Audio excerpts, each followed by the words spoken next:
Firman hari ini adalah Kejadian pasal 30 ayat 9 sampai 15. Mari kita baca bersama. Ketika dilihat Lea bahwa ia tidak melahirkan lagi, diambilnyalah Zilpa, budaknya perempuan, dan diberikannya kepada Yakub menjadi istrinya. Dan Zilpa, budak perempuan Lea, melahirkan seorang anak laki-laki bagi Yakub. Berkatalah Lea, mujur telah datang.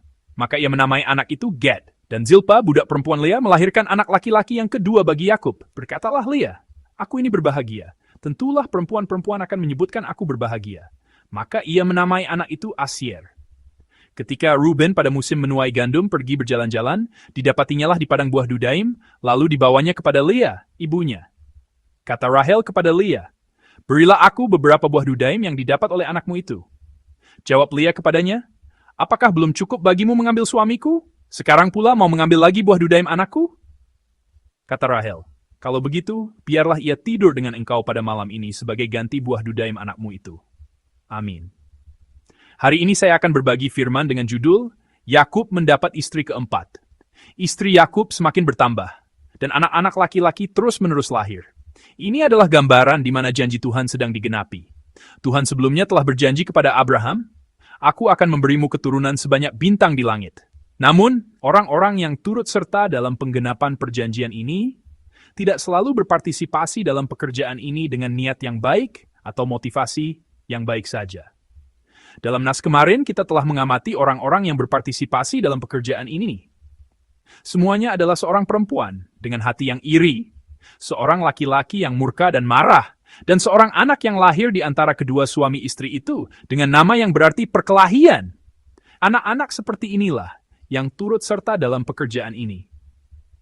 Orang-orang yang berpartisipasi dalam pekerjaan ini adalah orang-orang dengan hati seperti ini. Namun, Tuhan menggunakan bahkan motivasi yang tidak baik dan hati yang tidak baik ini secara baik. Artinya, ia mengubahnya menjadi baik. Tuhan adalah pribadi yang menggunakan bahkan motivasi yang tidak baik untuk menghasilkan buah yang baik, yaitu turut bekerja untuk mendatangkan kebaikan. Dengan menggunakan bahkan motivasi yang tidak baik dan hati yang tidak indah dari manusia, Tuhan turut bekerja dalam segala sesuatu untuk mendatangkan kebaikan. Dalam nas hari ini, fokus kembali tertuju pada sang kakak, Lea. Ketika Rahel melahirkan Dan dan Naftali melalui hambanya Bilha, Lea juga mencoba mencapai tujuannya dengan cara yang sama. Ia memberikan hamba perempuannya Zilpa kepada Yakub. Dan melalui hambanya Zilpa itu, ia mendapatkan dua orang anak laki-laki, Gad dan Asyer. Nama kedua anak laki-laki ini, Gad dan Asyer, memiliki perbedaan yang sangat besar dengan nama kedua anak laki-laki yang dilahirkan Rahel melalui hamba perempuannya, Bilha. Sebelumnya, Rahel, saat menamai anak pertama yang dilahirkan melalui hamba perempuannya, Bilha, memberinya nama Dan, dengan arti bahwa ketidakadilannya telah terhapuskan, bahwa ia telah mendapatkan kembali haknya. Melalui peristiwa ini,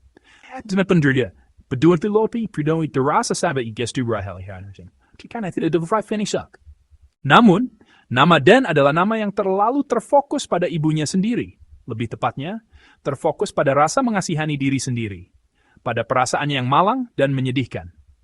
Jika menjalin hubungan dengan anak-anak dengan cara seperti ini, seringkali timbul masalah antara orang tua dan anak. Karena tidak dapat menerima anak-anak sebagai pribadi yang mandiri, sebagai satu pribadi, dan terus-menerus mencoba menanamkan kehidupan orang tua pada anak-anak, dan mencoba mengisi kekurangan orang tua melalui anak-anak, maka dapat timbul masalah dan kesulitan antara orang tua dan anak. Seperti yang saya jelaskan kemarin, Naftali sebenarnya lebih parah. Karena nama apa yang ia berikan pada putranya? Ia memberinya nama perkelahian. Mengasihani diri sendiri sudah menjadi masalah. Tetapi jika karena rasa kasihan itu terjadi pertengkaran dan perkelahian dengan orang di sekitar, itu bisa menjadi masalah yang lebih besar. Apa yang sedang dilakukan Rahel sekarang? Ia sedang bersaing dan berkelahi. Alasannya adalah karena ia menemukan kekurangan besar dalam dirinya sendiri. Kekurangan karena tidak dapat melahirkan anak, berlanjut menjadi rasa mengasihani diri sendiri. Dan rasa mengasihani diri sendiri itu membuatnya iri dan cemburu pada seseorang, lalu berkelahi dan bersaing. Namun, kita memang telah mengalami penderitaan batin yang parah melalui kekurangan. Tetapi kita pernah merenungkan kisah seorang perempuan yang telah pulih dari penderitaan batin yang parah itu. Perempuan itu adalah Lea. Lea melahirkan 4 orang anak laki-laki. Tetapi selama ia melahirkan keempat anak laki-laki itu, nama suaminya, Yakub, tidak pernah disebutkan satu kali pun. Alkitab tidak pernah menyebutkan nama Yakub selama ia melahirkan 4 orang anak laki-laki. Betapa sepinya kehidupan pernikahan yang ia jalani. Kita dapat menduganya. Namun Leah sedang memulihkan kekurangan ini. Kekurangan karena tidak mendapatkan kasih suami.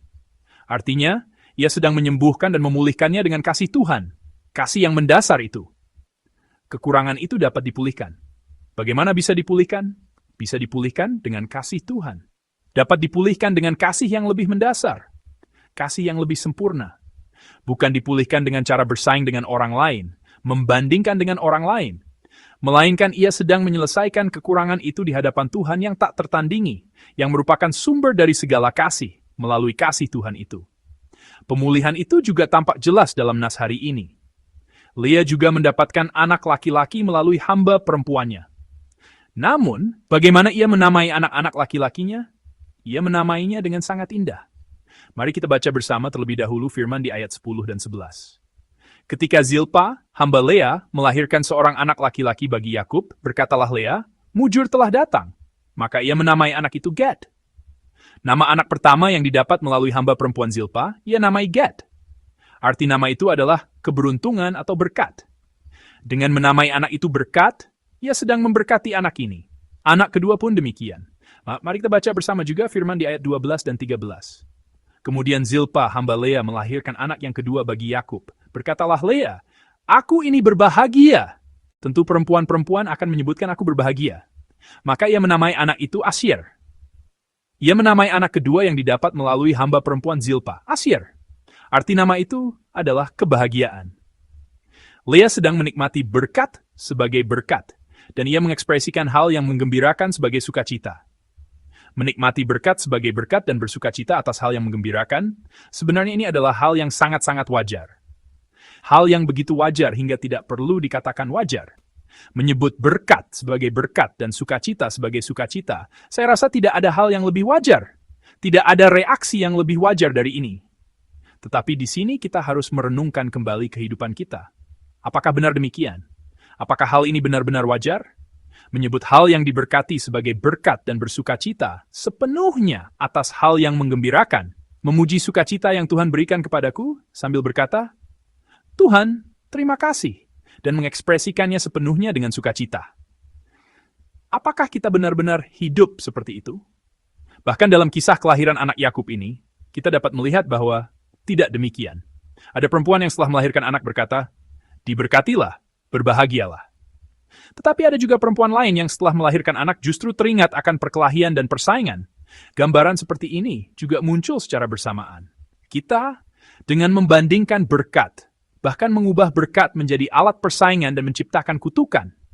Dan bahkan mengubah berkat pemberian Tuhan menjadi sesuatu yang harus direbut. Atau sesuatu yang harus dimenangkan. Atau sesuatu yang harus dimenangkan melalui persaingan. Sehingga kita tidak dapat menikmati berkat sebagai berkat. Dan mengubahnya menjadi alat persaingan, alat perkelahian. Melalui nas hari ini, kita dapat mengetahui bahwa itulah kita. Kita manusia. Pemikiran yang bengkok, yang tidak menerima berkat sebagai berkat saja, telah masuk ke dalam seluruh umat manusia setelah melakukan dosa. Bagi seseorang itu adalah berkat besar. Bagi orang lain itu adalah berkat yang tidak berarti. Dengan menilai sesuka hati seperti ini, manusia bahkan membandingkan dan bersaing atas berkat itu. Bahkan berkat yang diberikan Tuhan. Sukacita pun demikian. Sejak suatu saat, manusia tidak bisa begitu saja bersukacita meskipun ada hal yang menggembirakan. Sampai kapan sukacita ini akan berlangsung? Pada saat seharusnya bersukacita, kita justru memiliki perasaan takut. Karena akan datang saat di mana sukacita ini berakhir. Dengan tidak terlalu bersukacita, kita mencoba mempersiapkan diri terlebih dahulu untuk saat di mana sukacita ini berakhir. Jika naik terlalu tinggi, saat turun bisa jatuh ke tempat yang lebih dalam. Perasaan gelisah seperti ini ada di dalam diri kita. Karena gambaran pertahanan diri seperti ini, bahkan ketika ada hal yang menggembirakan, gambaran tidak bisa bersukacita sepenuhnya, mulai muncul di dalam diri kita sejak suatu saat.